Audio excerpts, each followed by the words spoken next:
Fishing like a local isn't just about catching fish. It's about connecting with the environment and the people who call it home.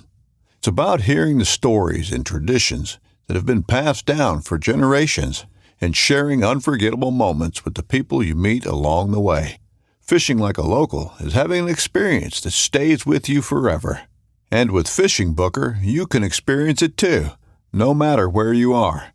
Discover your next adventure on Fishing Booker. Midway USA brand product designers have one straightforward goal: develop high-quality, technically sound products and deliver them to customers at reasonable prices. If you are immersed in the shooting sports industry and pay close attention to every single detail, you know our products are built right and stand up to everyday use. Who has shooting mats and range bag systems to hunting clothing and just about everything for the outdoors? Log on and shop 24/7 with super fast shipping. MidwayUSA.com.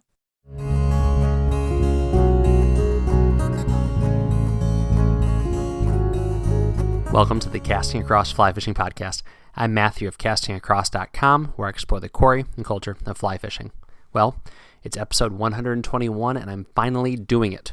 I'm wading into the treacherous waters of one of the most argued debates in all of fly fishing. You've heard it at fly shops, you've seen it on YouTube videos, other podcasts, and articles online. It is the age-old question: what is the quintessential fly rod? The 5-weight or the 6-weight?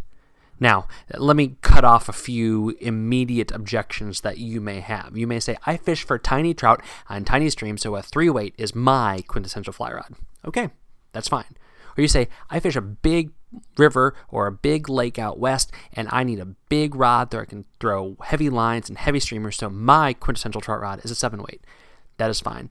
What I am talking about is that mean, that median, that center point of most fly fishers in our country who fish for trout. And sales numbers show this, and simply experience shows this, that it's a fine line in between people going in the 5-weight direction and people going in the 6-weight direction. And both exist, though, because there are needs and there's nuances and there's situations where one might excel better than the other. And this is reflected in the fact that virtually every manufacturer in every fly rod line that they make, if they are making it in this weight range, has a 5 and a 6, and those are both always included. They might not have a 3, they might not have a 7, but they always have a 5 and a 6. So this is a conversation worth having. Now, a couple other caveats. You might end up in a different place than me, and that's fine. I mean, this isn't gospel. This isn't some sort of objective truth. But the categories I'm going to walk through, just looking real quick, I'm thinking like 5 or 6 different things. I think these are categories that you should think through if you are looking to make a decision one way or another on a 5-weight or a 6-weight. Now, and full disclosure, I have multiple 5-weights and I have multiple 6-weights, but there's plenty of times where I'm traveling and I don't have the luxury of bringing multiple rods, and I have to make this decision even if I'm going to be encountering a variety of angling circumstances. And I'll talk about that and kind of my example rod here in a little bit. But people buy both, but the question is, and this is especially pertinent for new anglers. If you are getting into this and you have your, inexpensive fly rod that you picked up at Walmart or Dick's Sporting Goods, or you've been borrowing one from somebody, and you want to find a rod that's a good all-around fly fishing rod, this is a conversation for you and something for you to think through.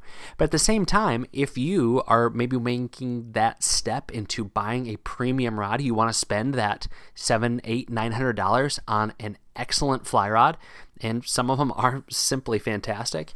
This is where you really want to figure out, in all these categories, I think I want to go towards 5 or I want to go towards 6. And I'm going to give you my answer of what I think the quintessential all-around fly rod is, but like I said, I want you to think through these categories for your needs, for the situations that you are going to be encountering, and for really your preferences, and make the decision yourself. And of course, it's all about your casting stroke too.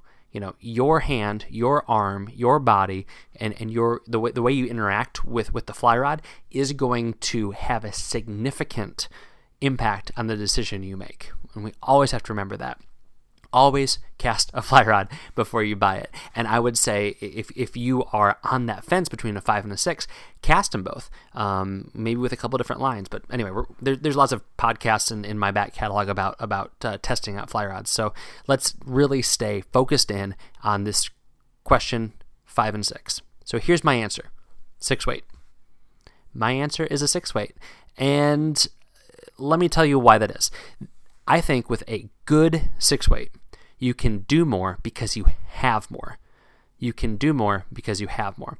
What do you have more of? Well, you have a little bit more strength, you have a little bit of a more bold taper, and you have a little bit more backbone in that fly rod. Now, so here's the caveat though. It cannot be an incredibly fast 6 weight. You really lose out on the benefits of having a versatile quintessential fly rod if your 6 weight is too fast. And I guess you could make the argument if I were to, fall on this in a different way, which I've been pretty settled on this answer for a long time. But if somebody were to be a strong, staunch proponent of a 5 weight being the quintessential trout fly rod, then they would have to say, well, it can't be too soft. It can't be a medium to full flex 5 weight. And that's why I would say on where I land that the 6 weight cannot be too stiff. You lose out on that versatility if it's a very, very stiff 6 weight. A very stiff 6 weight has a lot of benefits, and there's a lot of great uses for it. But I want to make that clear that you can't just go out and buy any 6 weight and it be a versatile fly rod. So I would say, again, a contemporary 6 weight with contemporary technology, which is going to be very light in your hand. My goodness, a 6 weight today versus a 6 weight 25 years ago. If you've been fishing kind of consistently from that point to today, you might not notice that much of a difference, but it is really impressive where the technology has brought us, how light in hand a 6 weight feels.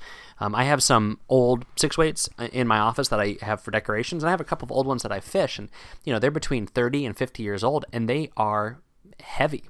I mean, again, they're still like a 2.5 or 3 ounce fly rod, but they feel heavy in hand. So contemporary technology with a medium fast action gives you a lot, and some folks label their fast rods as medium fast, and then they label their fast rods as ultra fast.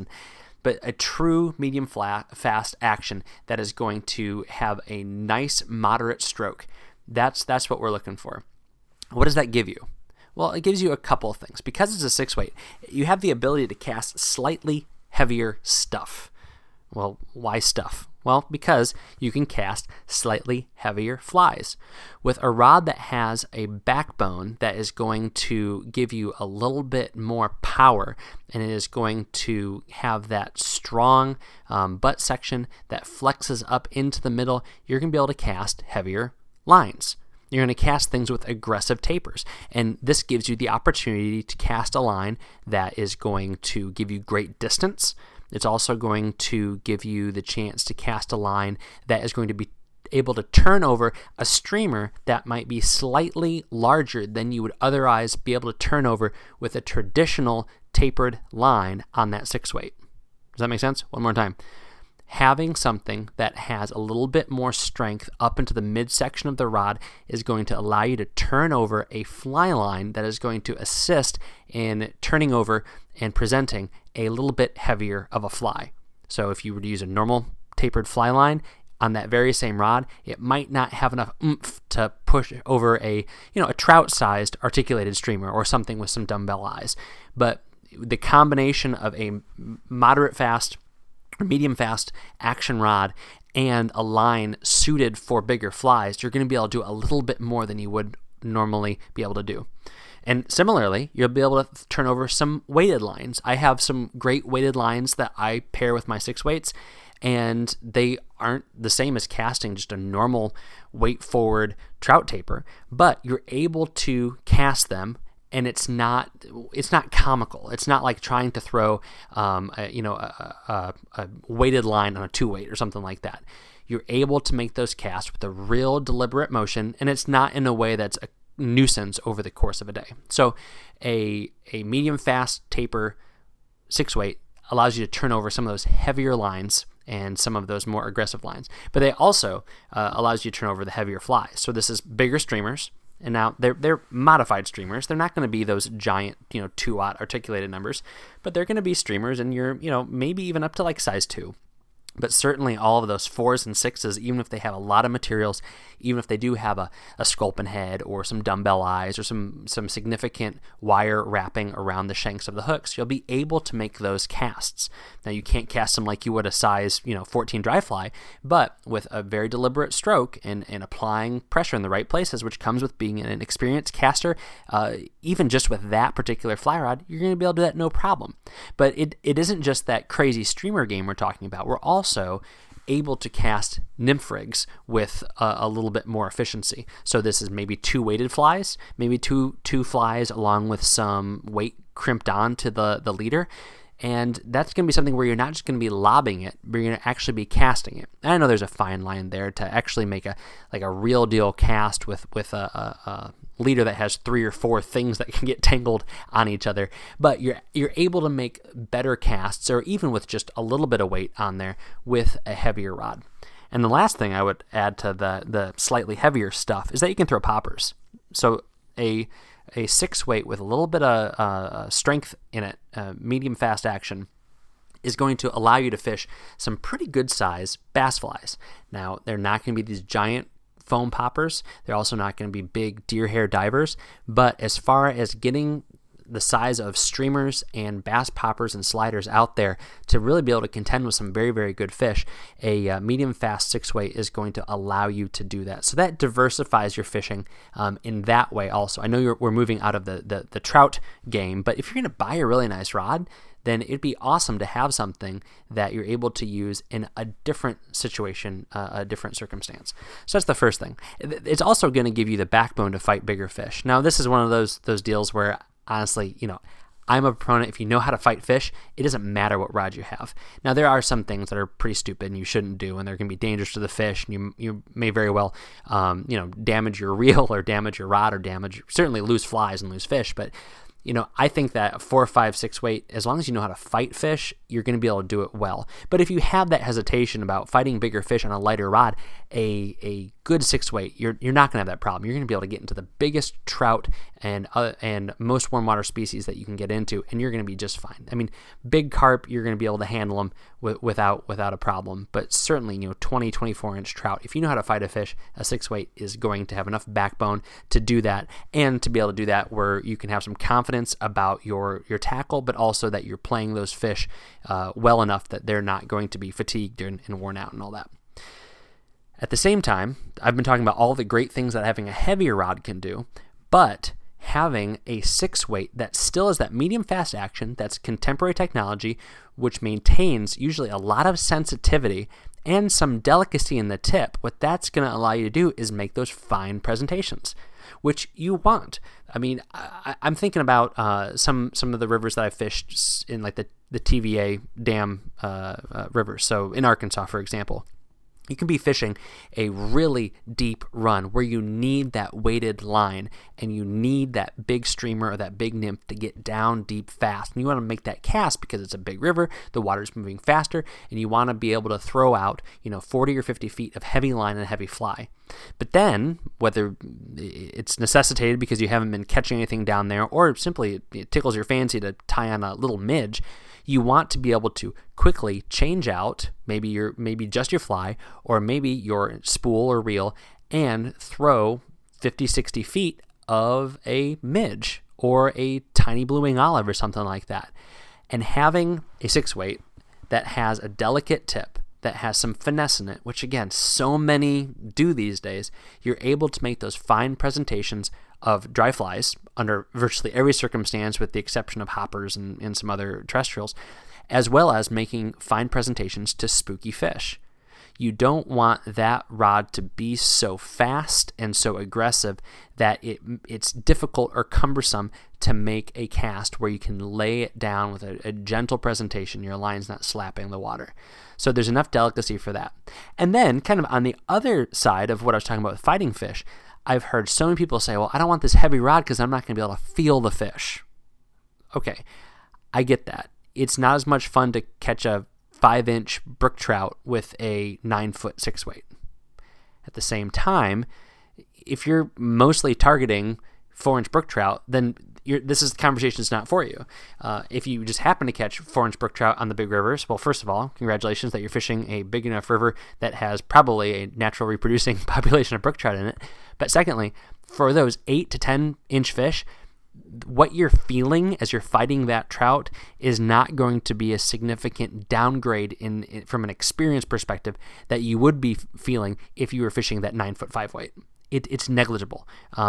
If you're used to fishing that 4-weight and feeling the throb of that 6 or 8-inch fish, and you switch to a little bit of a faster 6-weight, yes, you are going to experience a little bit of a different, kind of sensation. But at the end of the day, if you're breaking it down between a 5 and a 6, it's not that big of a deal. Don't let that fool you. And if you're fishing, again, contemporary technology, medium fast rod, not necessarily a super fast rod, then those fish are still going to put up a fight, especially if you're in a decent sized river and they're not, they have some place to run. If anything, it's better for the fish that you're able to get them in a little bit quicker. So there's enough delicacy for not just fine presentations, but for feeling even modestly sized fish. All right, the last things I would say is that it gives you flexibility. With a medium fast action 6-weight, you have the ability to fish all of your traditional trout fishing. So you are fishing dry flies, you are fishing hopper dropper, you are fishing conventional nymph rigs, you are also fishing small streamers, and doing this all on floating line, whether it be a traditional trout taper or something a little bit different for distance or maybe even a little bit of a heavier fly. You're able to do all of those things, all the normal trout stuff that the vast majority of folks fish. You can do that with this rod. And if anything, you're going to be able to do it a little bit better with a 6 than a 5 because you have a little bit more power in your cast. Now, what you can also do with the 6-weight in a little bit more of an efficient manner than you could if you were to even get a faster 5-weight is that you can fish dialed back modern streamers. And again, this is not my bread and butter. I do it when I have to do it. It's just not my preferred way to fish for trout. But if you want to fish those longer, articulated or weighted or just bulky, bushy streamers, because it is a great way to catch big fish, but of course you can catch big fish on midges, but that's for another conversation. If you want to fish that way, but you also want a rod that you can tie on a more traditionally sized streamer or switch over to a dry fly right away, you're able to do that with a medium fast action 6-weight. It's going to be much, much harder on a medium fast action 5-weight. And again, as you go up, the efficiency in which you fish a streamer is going to get easier. But if we're talking about all around quintessential, then you're able to do it with some reason with a good 6-weight. Similarly, as long as the rod's 9-foot, which I would say that 9-foot fly rod is the way to go because it gives you that casting distance, it gives you the fulcrum for fighting the fish, and it gives you the ability to mend well. Then you're able to do some kind of modified Euro nymphing. So just like you're not going to be able to throw streamers like you would if you had a 7-weight, you're not going to be able to fish Euro nymph rigs, tight line nymphing in the same way that you would if you had an 11-foot rod. But you're able to extend that arm, elevate that arm, and maintain a good drift, and you still have enough power in the butt section to flip over maybe a 2-fly rig with some weight or an indicator on it. You're able to do it. It's not perfect, but you can do it. But again, if you really want to dial in Euro nymphing, then get a Euro nymphing rod. If you really want to dial in, contemporary streamer fishing, then get a 7 or an 8-weight, and it is what it is. And then, as I said before, this does give you the opportunity to go up into warm water. You can fish for bass, you can fish for panfish, you can fish for, light, smaller pike and another toothy fish like that. You can fish for carp. Having a 6-weight that can throw those bigger, heavier flies is going to give you opportunities to fish in that manner, again, with a few modifications, but it's not something that you're going to be able to do as easily as you step down in those weight categories. So that's a lot of information. I'm talking pretty fast today. If you usually listen to me on 1.5 speed, then you might need to dial that back to 1.25. But again, those are all categories that I would like you to think through as you are looking to invest in your first rod, looking to invest in your second rod, or looking to invest in that premier fly rod. I have had so many conversations back when I worked in a fly shop, even just in conversation these days through casting across. Should I go 5 or go 6?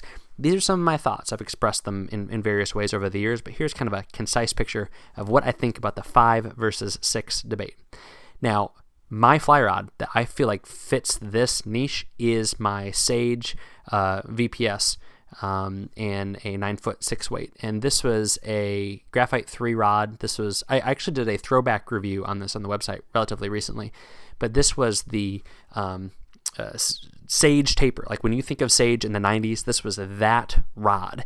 This was just the after the generations kind of passed, this was that same technology, that same blank with lower quality components on it, and it's just a beauty to cast. And I can remember the first time I fished it, switching from a like size 2 conehead olive woolly bugger to like a little size 16 blueing olive, and just being so impressed with the versatility of this fly rod. And it's still one of the ones that I use today. If I feel like I'm going to be put in a situation where I am going to be primarily fishing dry flies and small nymphs, but I might need to throw a little bit of a heavier nymph rig or a streamer, I'll bring this rod immediately without even thinking about dropping down to like my 8.5-foot 5 weight. I have a couple of 5 weights that I just absolutely love, but if I am limited, then I think this is the way to go. Now, if you completely disagree with me, please don't reach out. No, I'm just kidding. Let me know. I know this might be a stereotype, but I would say that East Coast anglers probably err towards a 5, and Western folks kind of lean towards a 6. But that's just a general observation. But again, you can't go wrong, and you can always figure it out. That's one of the great things about fly fishing. You can make do so easily. And again, a lot of the minutia, it's just fun. I know some people, it drives them crazy, but I think it's a lot of fun to think about these things, and especially if you're going to make a big purchase or you're advising somebody. It's not life or death, but it's worth thinking through the variables. All right, there you go. 5 weight versus 6 weight. Debate has been settled. This week on Casting Across, the first article is called Grabbing the Right Forceps for Fly Fishing. Talk about minutia. But you want a good pair of forceps. So I talk about what I look for in a pair of forceps. And what I settled on, you can read about in Grabbing the Right Forceps for Fly Fishing. And the crux of this article is the same thing. Like, you can get a decent pair of forceps for $5, and they're going to last you for a while. But for maybe $5 or $10 more, you can get some that have a couple of features, and they are going to be put together very well. So definitely worth it in my mind to just find the right forceps for your clipping on your vest or on your pack, because they can do a whole lot more than just crimp barbs and pull hooks out of fish mouths. And then the Wednesday article was called Getting the Value Out of Your New Fly Rod. Now this is humor. It was an attempt at humor, let's put it that way. But a lot of people read it in the last couple days. So hopefully they found it entertaining and they didn't think it was serious. But it just goes through kind of the things that you do with your fly rod even before you catch a fish and how satisfying all those things are.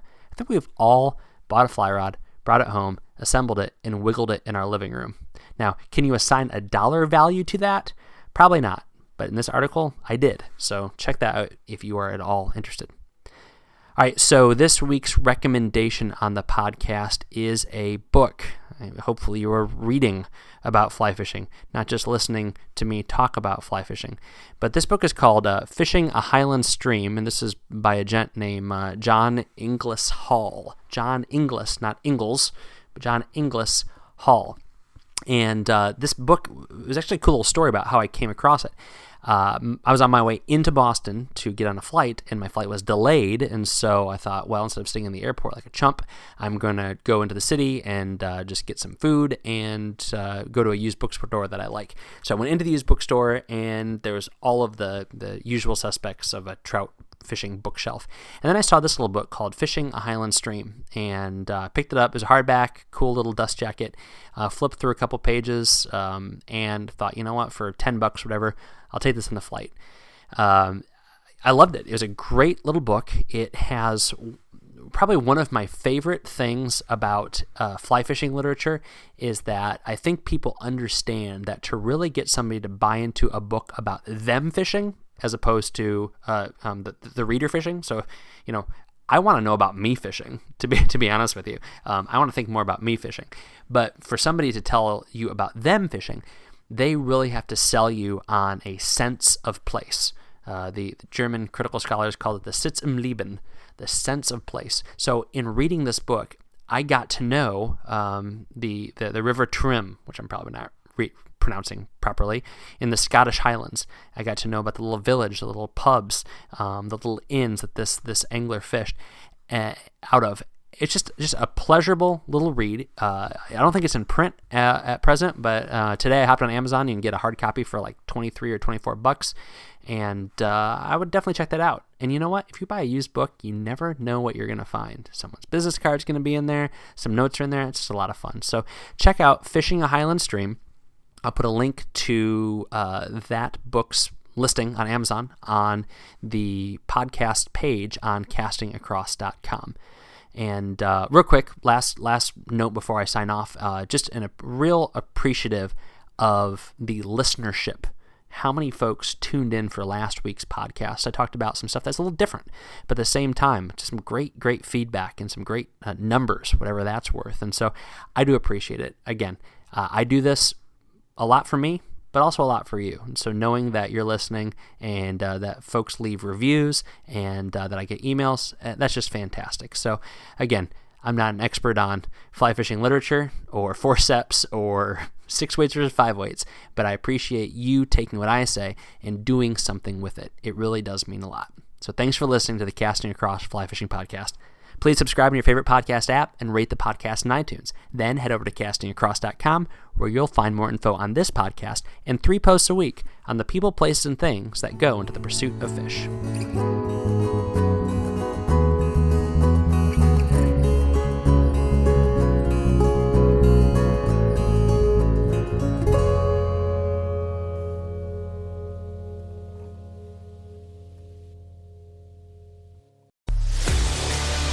A life that has the stories to back it. A life to be proud of. It's a Winchester life. Yeah, baby. 6'8" Western. Oh, mule deer, baby, right there. Tune in every Tuesday at 7 p.m. Eastern on Waypoint TV.